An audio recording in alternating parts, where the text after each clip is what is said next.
How's it going and welcome to the Try Time podcast. Stay tuned for your weekly dose of rugby league chatter, discussing what's happening in the world of rugby league. Hi guys, welcome back to the Try Time podcast. I'm Callum. And I'm Matt.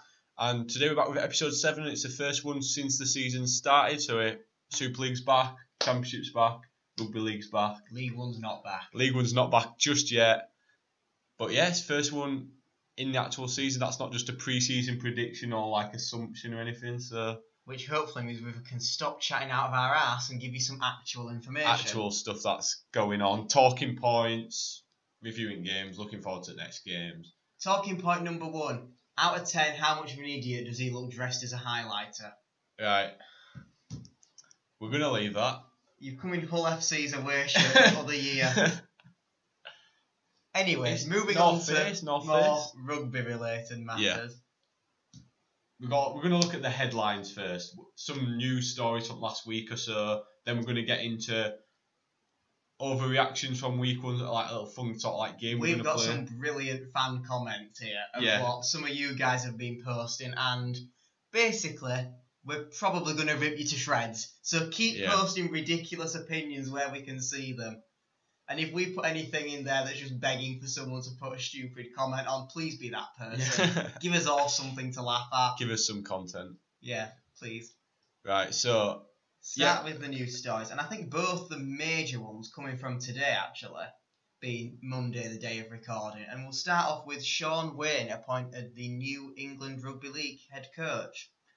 Interestingly, the same day Kevin Sinfield leaves the RFL's England performance, whatever job role he claimed to have in the first place. You've got to think that's got to be correlated somehow. To say that Shaun Wane said he would love the chance to speak to Leeds regarding the coach position, we assume Sinfield probably didn't want this, given he's director of rugby and settled for Richard Agar, the bald beast himself. Bald beast, oh, that's quality. Does this perhaps show a real inability to work together? I mean,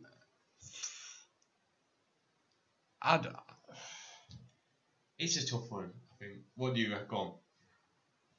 Personally, I don't think their managerial / director styles work together. Yeah. Because I think the problem is Wayne on the international stage and Wayne on the domestic scenes are different. I'll stick to talking from an England point of view because that's ultimately what we're here to discuss. Yeah. Do I think that's the best thing for English international rugby league going forward? Yes, I think that is a good move.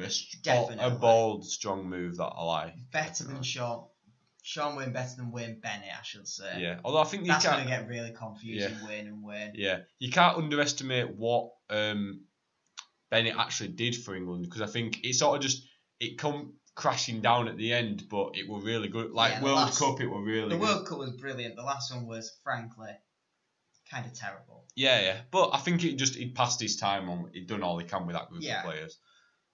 And now I think Shaun Wane, we'll see how he goes against Australia in Ashes. Just like to say, if you've not checked out episode 1 reviewing the Great British Lions tour yet, go right back to where we started, have a listen, and have a listen to who I called as should be replacing Wayne Bennett as England head coach.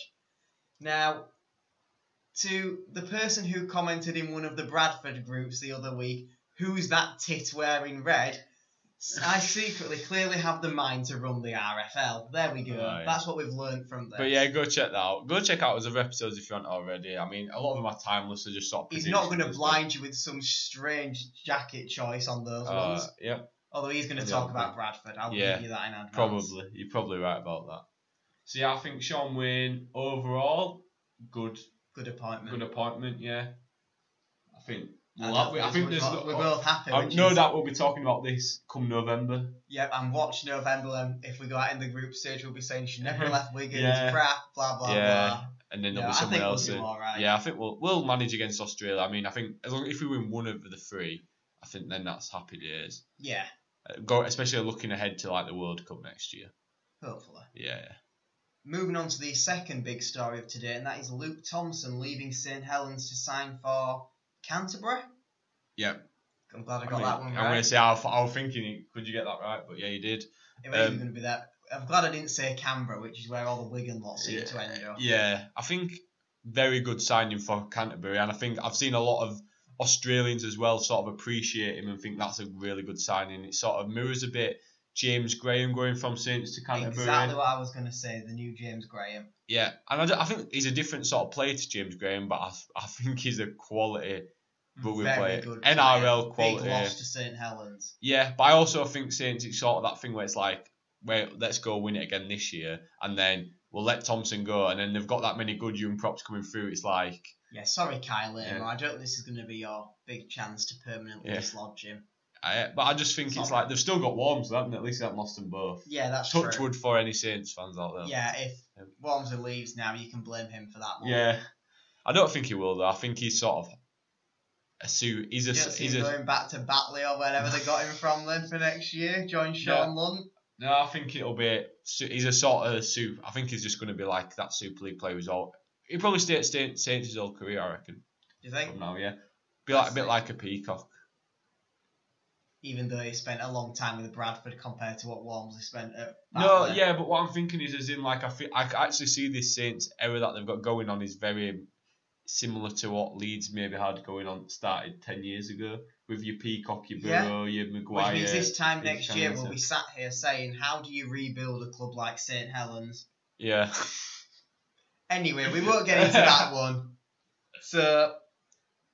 They're the big news stories from this. Apart from obviously stuff that's gone on in the games, but now we're going to get on to his next sort of segment. Now we're going to have it probably a bit every week, but every odd week we might do something similar to this. So basically, I've got them wrote down here. He's prepared for once. I've actually prepared this week. Basically, we're going to do overreactions from round one. So these are the ones that I've come up with of sort of things that's like, based on the results and what's happened in round one, you might be able to like make this statement and say it, and we're going to discuss whether we think it is just an overreaction or if it actually could be sort of could be some facts. You just chatting out your ass? Yeah, basically. Yeah. So I'm going to open it with a bold one to start off with, right? Overreaction number one: Huddersfield are this year's Salford, with Aidan Caesar mirroring what Jackson Hastings did for Salford potentially this year. The short answer to that is no, they've not got Chris Wellham. The long answer to that is it's one win against a notoriously patchy Catalan side. Yeah, well, that's why they're all overreactions. It's only round one, but I also do think that they're almost the narrative's there for them to be exactly the same. In a way of like they're a smaller market team, they've got you sort of good enough players where you could see them making a push, but then they've also got like I think talking about Hastings and Caesar, Hastings in the NRL did not do that well, and that's why he came over. Caesar, a lot of people have said, I don't know how Caesar's not still in NRL. Yeah, it's a fair point. So and the way Caesar's played after one game, I think it looks very, very good sort of going forward. And then it's sort of like, I think Hastings made everyone around him play better. And if Caesar can do that at Huddersfield, I don't know why they're at least not top 5 considerations, definitely. I think if they're still producing the same rugby after 5-10 games, then we start to say actually... Yeah, and we start to sort of see a bit more up close. They could be in that 5th, 6th competition. Yeah. I don't think they'll be at top 4. I don't really think they'll get grand final. I think that bit is the overreaction here. What you got to look at is Salford last year was really good, but it's like one of them of last year's Super League was not the quality of this year. As in Wigan, how badly did Wigan start last year? Yeah. And then they still finished in top 5. Warrington dropped off towards the end. There were no. I can honestly see this year. We were saying on Riding about there's 4 teams that you're probably thinking they could be the nailed on top 4 right now. Yeah. Based on the first, I know Warrington lost, but you'd probably put them in that group with Hull, potentially, Saints and Wigan. That's how I'm looking at it anyway. But so you're saying it's just an overreaction? I think Caesar could be up there for Man of Steel if he carries on like this. We saw Rangi Chase win it many years ago now in a cast side that weren't all that brilliant week in, week out. But yeah, let's revisit that in a number of weeks. Right, so now we'll go with number 2. Hull KR are top 5 dark horses. Absolute rubbish. Go on, tell us why. I've said it before, I don't think Hull KR will finish bottom. And I think Wakefield will. To beat what is, in my opinion, the worst club in the league, after losing their main creative force to an ACL injury, is not as big of an achievement as Hull KR would have you make out. Now, yeah, I see what you're saying. You know, hopefully they're going to prove us wrong and not be in the relegation scrap.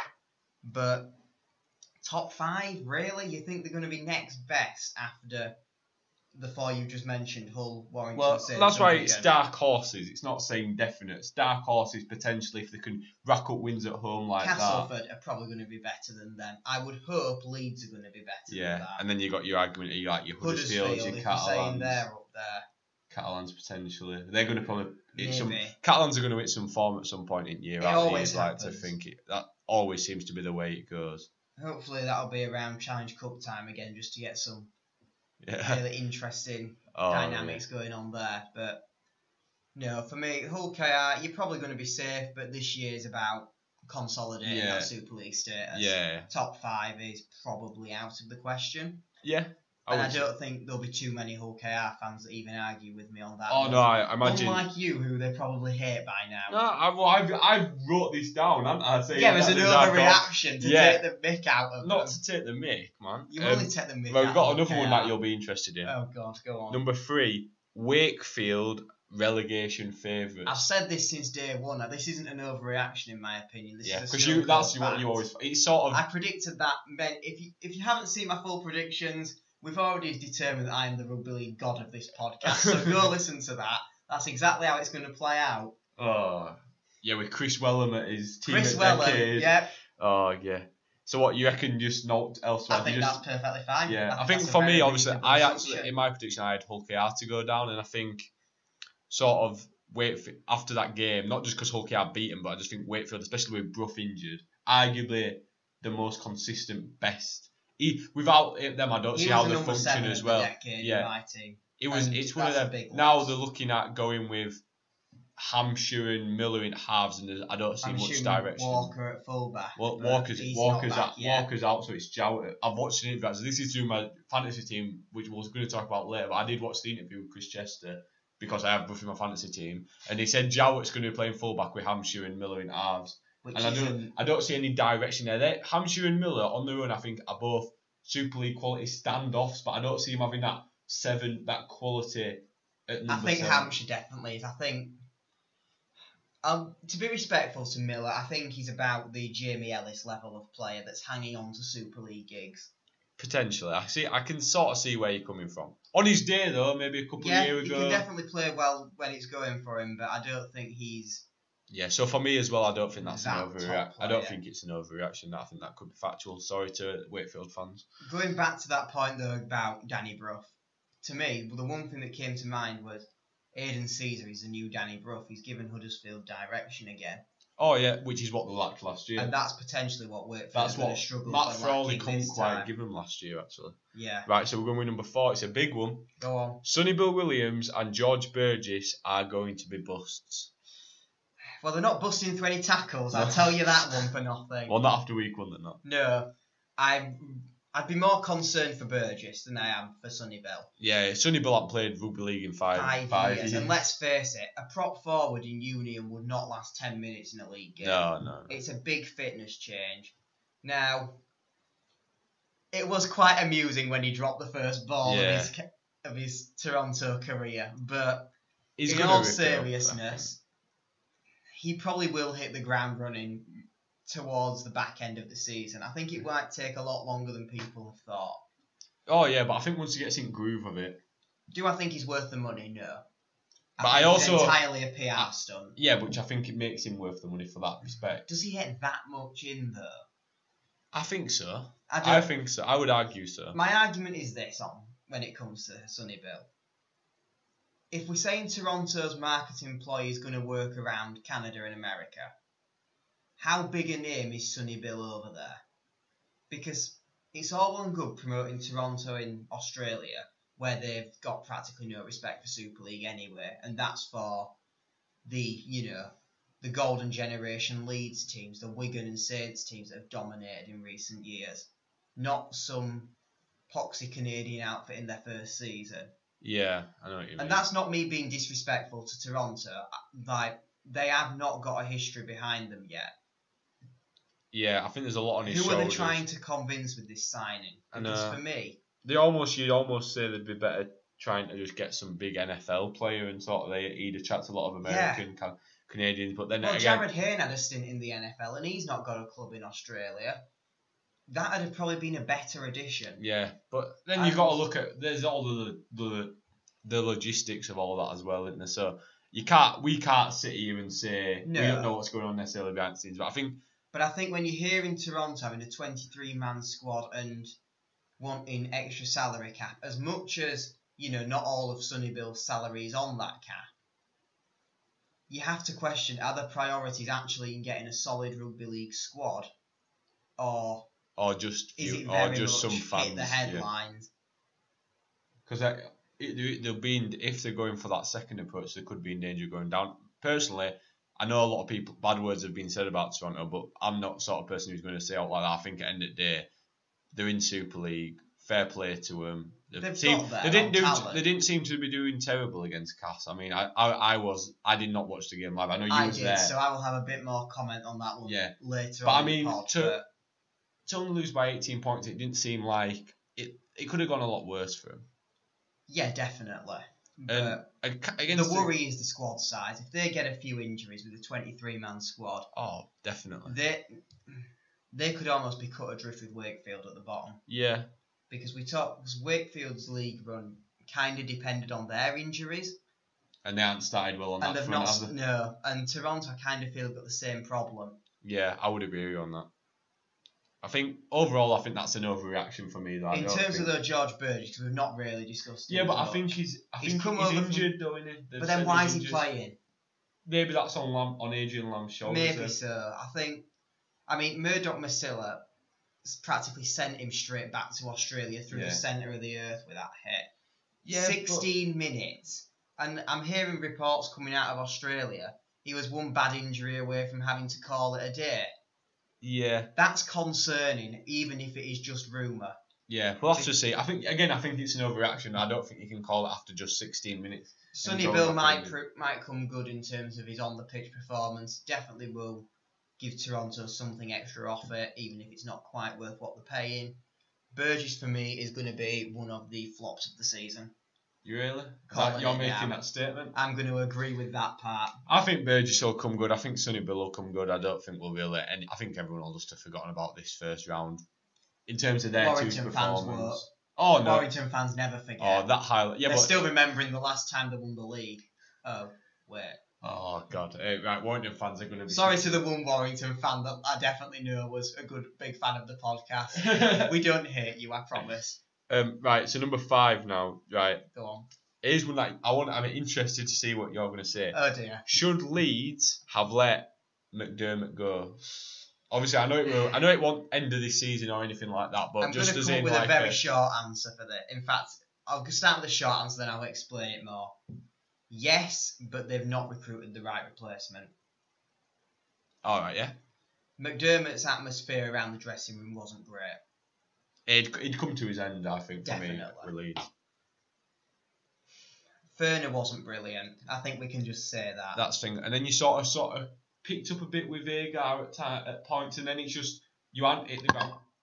Oh, God's sake! You haven't hit the ground running here, and it's sort of I can see how it'd be concerning to a Leeds fan thinking we're not going forwards, we're not necessarily even going backwards, we're sort of just there.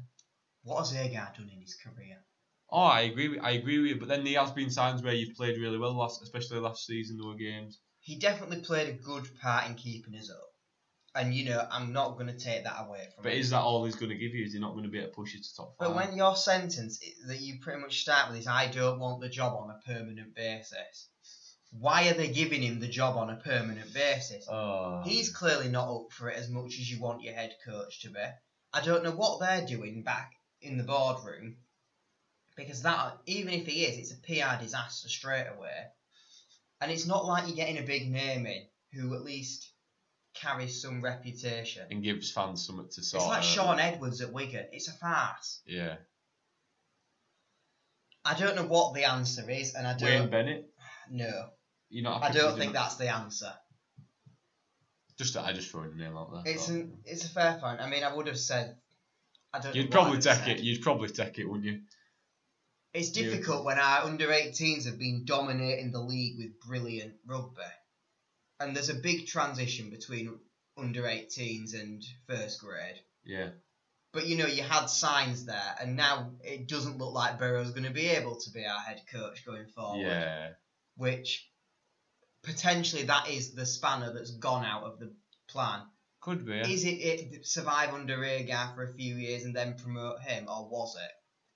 We probably won't ever know the answer to that. No, we won't. And it'll never come out either, will it? I don't think. Probably not, but I do think there is a serious problem here, and I don't want to lay in too much on Agar after one game against a very good Hull FC side. Yeah. But if we struggle against Huddersfield away next week, which I will be at the game, if anyone else is, keep an eye out. You can tell me my opinions on Chris Wellham or a load of crap. And especially Hull KR at home. Yeah. If we're losing those games comfortably, in fact, if we're losing against Hull KR at home at all, yeah, there are some questions to ask there about whether or not we have the right men in charge. And I don't want to turn into a football club that changes coaches the second it don't go our way. But is Richard Agar going to be Ole Gunnar Solskjaer? And you just keep him around just because you don't want to, you just keep him around because you. There's a danger it becomes a sympathy card. Yeah. And it's like McDermott. Do you keep him on for his past glories, although granted his glory is saving us from relegation, which is not quite the same, but... Yeah, I know what you're saying. I think it's sort of one of them where it's like, I think at this point you can't say it's not an overreaction. But at this point, I don't... Personally, that's what I think. Results-wise, we're better than we were under Ferner, but I don't know whether we would be any better now, if you know what I mean, or whether Ferner would have improved. Yeah, I see what you mean. I think Ferner should have been given a bit longer, personally, because I don't think you're ever the right appointment, to be honest. Your ceiling was a lot higher. Like, you could have reached a lot higher heights with Ferner, but also the drop were lower. Agar's just going to give you that sort of... You're not going to get relegated under Agar. No, but you're not going to challenge either.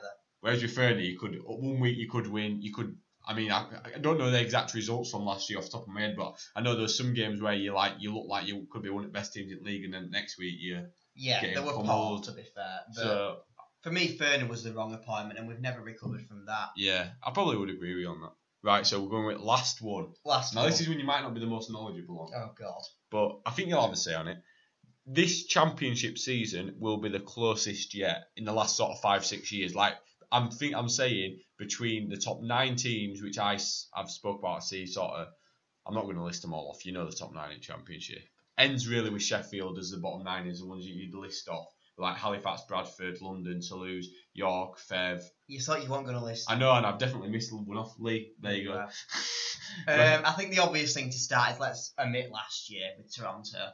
Yeah, because that's what I'm saying. I don't see there being that much of a big team at the No, but I think that was a bit of an anomaly in terms of how far away they were. Oh, yeah. Certainly over the league season. Yeah, definitely.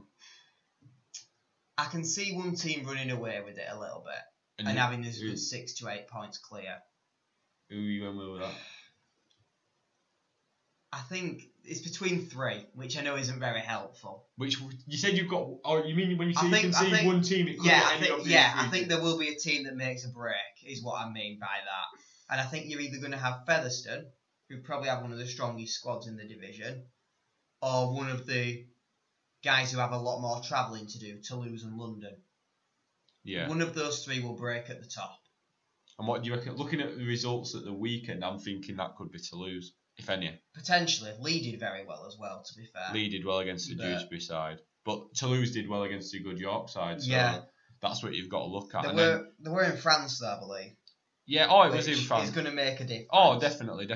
But I would say, I personally was at the Bradford-London match. I don't want to speak about Bradford and all that too much. But he definitely does. No, all I'm going to say is I've watched London. I was watching them and they did not look. I know the pitch wasn't the best and everything, and Bradford played out with their absolute skin, but London only just beat us, and they did not look like the team of last year. A lot of turnover player-wise. Yeah. But I think they'll be good at home. On that big pitch, that big fast pitch, they'll be class because they've got like Corey Aston. Whereas he obviously on a slower, smaller pitch at Dewsbury, he ain't gonna. But they are gonna have to deal with these pitches in the Championship, and if they can't, that's gonna be a big problem. definitely. But also they have that strike factor. Again, I was saying Bradford, we probably dominated the game for 70 minutes of the game, but London took the chances, and that's what they've got, and that's what a lot of the teams in the Championship. As I'll say, as a Bradford fan, we didn't have that, otherwise we'd have won. They have that, and that's going to get them wins like it did yesterday. Scrappy win, but they got it. And I'm saying yesterday because we are filming this on Monday, and it will, even though you'll be watching it on probably Wednesday, Thursday. But have you finished talking about Bradford? Yeah, but why I'm saying it's going to be so close is because Bradford are going to be up there. Probably not, right. But I think that's sort of. I think all the top 9 are going to be amazing. You're drunk. Right, all the top 9 teams are going to be really close, and it's going to come down to the last couple of weeks of the season, from 9th to sort of at least 2-3 who gets in that top. One 5. team's going to run away with it at the top. There'll be a big battle to try and get into the top 5, and I expect one of the closest set of playoffs we've had yet. Yeah, yes, I'd say it's not an overreaction. Then. I think that's no. Right. So now that's all of us overreactions.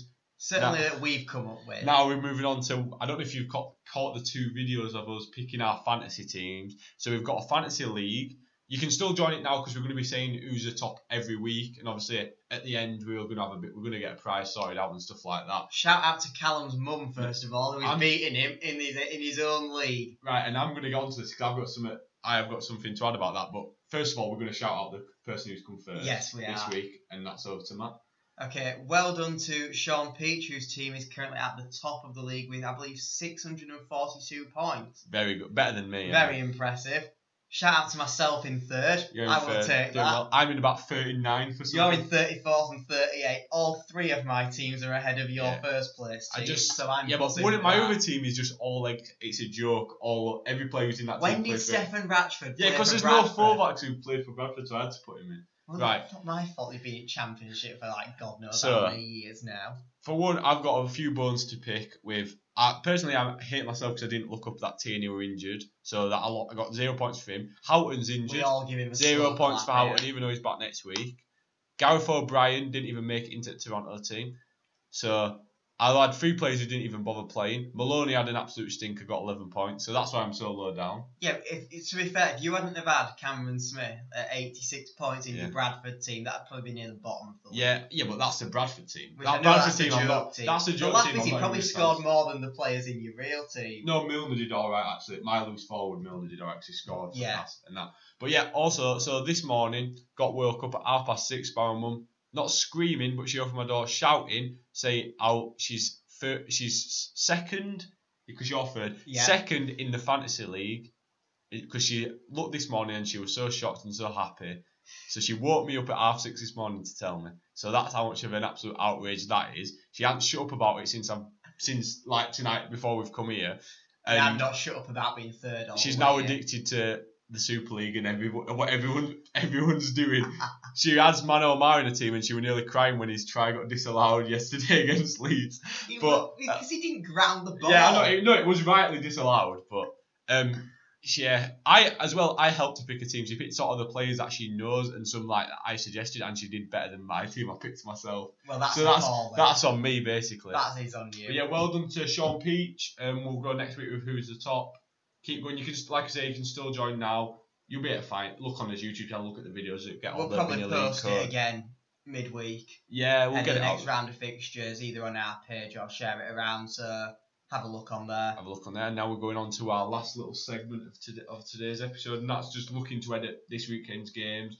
What I've got all 6 Super League games. I've picked, which we're going to do every week. We're going to pick 3 out of the 7 Championship games. And sort of like speak about the ones, 3 of the big ones that I like, sort of like my picks of. If you pick Bradford every week, I won't pick Bradford every week. Rid of this segment. I won't pick Bradford every week. Good. So I'm going to open you up with the Thursday night's game, Warrington and St Helens.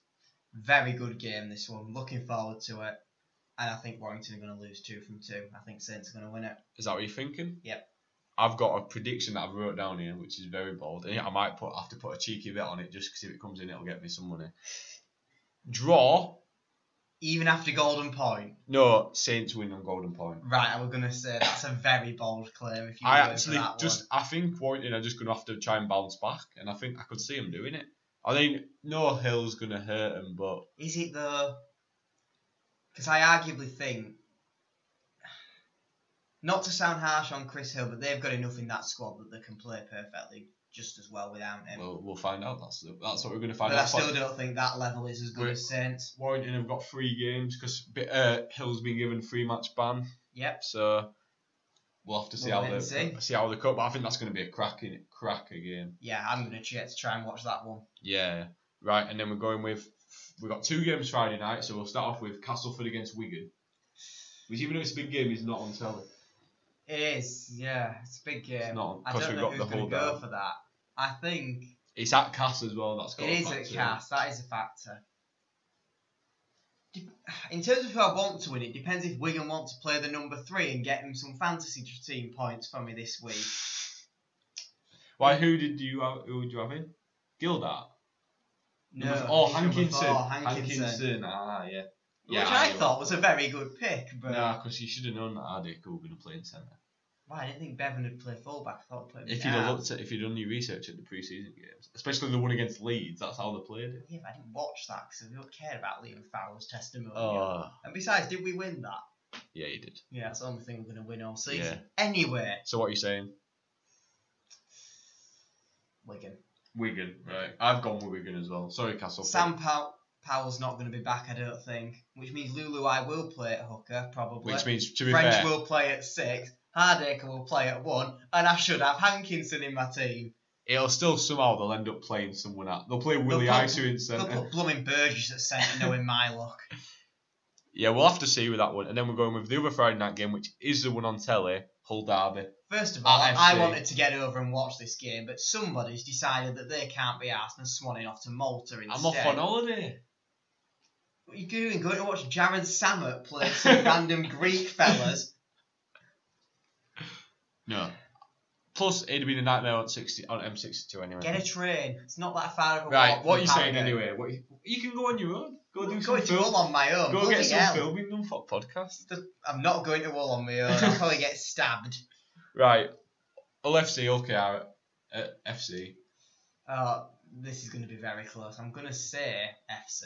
You're saying it's going to be close even though you've had Hull FC up and you say Hull KR aren't going to do that well? Or is that just because it's a derby? It's the Hull derby. I agree with you on that. If there's ever a game that Hull KR are going to play out the skin in, it's the Hull derby. Hull derby, yeah. I think, honestly, they play better in Hull derby than they do when the Super League status were riding on it. Yeah. I think, it'll be a cracking game. I think Hull FC edge it, though. Yeah, I'm going to be watching that one, no doubt. Right. Saturday afternoon, not on telly or anything, Salford against Toronto. See, he loves Salford, so I know where he's going with this. Salford, yeah. That's your second team, innit, Salford? They're not, actually. Although I did support them in the grand final last year, mostly because they were the underdogs. But pretty much everyone did. Unless you're a Saints fan, yeah. No, I do think Salford are probably the better team out of the two. They've got more competition experience as well. Don't get me wrong, Toronto was certainly in that game against Cass for the first half hour. Yeah. But they still didn't look to have the speed of a Super League outfit. And if Sonny Bill's going to he's going to have to do a lot more than even 4 carries next time to really get them on the front foot. Well, you know, I've got Toronto. You think Toronto are going to do it? I can see him doing it, yeah. Especially, I don't think Salford. I can see him not playing Gareth O'Brien as well, just to annoy you. He's getting transferred out. So you're using your transfers already. Well, I'll tell you right now, I'm transferring. I'm taking out Danny Bucks is injured, which means, I'm getting Richardson in, which is an extra 15,000. So I need a downgrade from O'Brien. Danny Richardson. Well, I've got to put Danny Richardson. I do. Side note: his kicking game was absolutely appalling at times. Here we go. His kicks to touch were fine. Want to come on now, his kicks to touch were fine. He booted it straight out on full. His conversion rate from tries was pretty poor. So if you wanted someone to kick conversions, he's not the guy to go for. Trust me, get Sneed. I can't. Sneed's too expensive, I think. I don't know. I've looked anyway, and I'm going to get. My advice is get Sneed, but anyway. Yeah. Well, what Toronto? See, I just think Toronto. Yeah, I think it'll be close, but I just can see Toronto winning it. I just think it's Pack's going to cost Toronto, in my opinion. Could do, but is Salford's pack that good? Didn't look good against Chris Wellen. Oh. Right. They've also got Tui Lolohea. Sunday afternoon. So who knows? Sunday afternoon. Probably the least anticipated game of this round. Wakefield against Catalan. Oh, this is going to be at the Mobile Rocket Not Quite on Fire Stadium. Anyone that's missed it, big fire in Wakefield City Centre at the weekend. Didn't quite spread to the ground, which I'd say he's good, but to be fair, Wakefield need a new stadium. It probably might have done him a favour. Oh.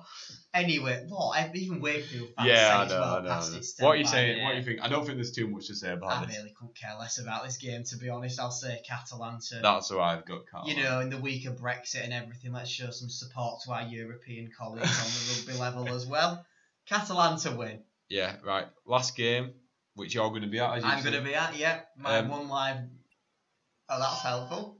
So the camera's gone off. So while Callum's doing a fancy edit here to I'm putting some fancy stuff put about the how bad camera back Leeds in, are. because we've probably lost battery. Well, battery's run out. It's no big deal, is it? We've not got long left. Welcome to the vlog for the rest of this episode. What are you thinking? Oh, I don't know. At Giants. I don't know. I know where it is. I'm going. Yeah, I know. I'm just. Unless I turn up the wrong round, which is pretty embarrassing. The listeners not. Listen. Oh, it's probably biased, but I'm going to say Leeds. I think I've gone with Huddersfield. It's probably biased, Well, but I'm going to try and justify it by saying they know they need to bounce back, and we're better to do it than the place where we turned that helicopter around within a minute of the DW a few years back. And yeah, to be fair, our kick returns weren't the worst. That was not what was wrong with that game. So in terms of dealing with Aiden Caesar, I think we'll be better prepared than some others in the league. Yeah, I would say so. But I think it'll be close. I just see Huddersfield edge, we nearly always lose at Huddersfield, so it wouldn't surprise me if we did. Right, so that's Super League predictions. Now we're just going to go on to the 3 championship games I've picked. So first we've got Saturday afternoon, Lee against Sheffield. Lee, is that just your one word answer, Lee? I've gone Lee as well. Sheffield look good, but they've got a tough start. Played Halifax last week, which was a close game. Came down to it. Wyatt only just lost that, unluckily. But Lee, I just see him. I think they've got some quality this year. Yeah, I'd agree with that. I think it could be a close game, but at Lee as well. Lee's first home game at season. Fans are going to be behind him, but no doubt it'll be busy. Nah, it's going to be Lee. Yeah, Lee. That's what I'm thinking. Sorry, Sheffield. York against Bradford at York. York. So I've tried to not be biased. I've gone with Bradford because I just think. How do those two things in the same sentence You just went with work? Leeds. Yeah, but I admitted it was probably partially down to bias. Both teams are going to want a win after a tough loss the week before, but I just hope Bradford can sort of pull it together, and especially with York without Connor Robinson, who's banned. I think that he's one of their best players, if not their best player. So I think that just gives Jimmy Kynast hat trick. Oh, Chris Clarkson to set him up. It'll be a close one, but I've gone with Bradford. I'm sticking to my guns. I'm going York. I'm sticking to that. Right, Sunday, another one on Sunday afternoon. Fev Halifax. Fev. I've gone with Fev at Fev as well. I think they'll be one of the top teams this year. Yeah, we've Halifax touched on that, haven't we? Distinctly upper mid-table, in my opinion. Yeah, in the conversation, but like close against Sheffield. They're going to need a big run of form and some big results to get top 5. I think Featherstone are probably one of the favourites. So for that reason, yeah, I think that's fair Featherstone. enough. And honestly, I think that's the most in-depth championship prediction I think I've ever given. Yeah, probably is. And I think that wraps up this week's podcast. At this point, vlog. Well, not a If vlog. you're on- It's pure Well, audio. yeah, we've got no video. That's even worse. It's just an og. It's pure audio, but it died late on. So if you're on Spotify, you're probably thinking, "Who cares?" But yeah, you've probably already switched off. But probably what we're going to do. Second, you mentioned Bradford. Right, schedule wise, we're going to try and get this podcast out every single Wednesday, every week. Right, the mic's telling me it's sliding all over the place. It's telling me we need to finish it now. That's because you keep whacking the So pop filter against. we've got this and then we're going to try and get a video out every Saturday, which is just going to be a YouTube video. Which, if you're listening to this, go check them out because we have put out some trivia ones on their own, some prediction videos like championship prediction. We've done the fantasy, and we've got so many more ideas coming up that it's worth going over there and we did have another one recorded, but my throat died halfway through, So and it that got absolutely deleted. messed up the audio. But we'll so we are going to have to retake that one. We can tell them what that is. We can do, yeah.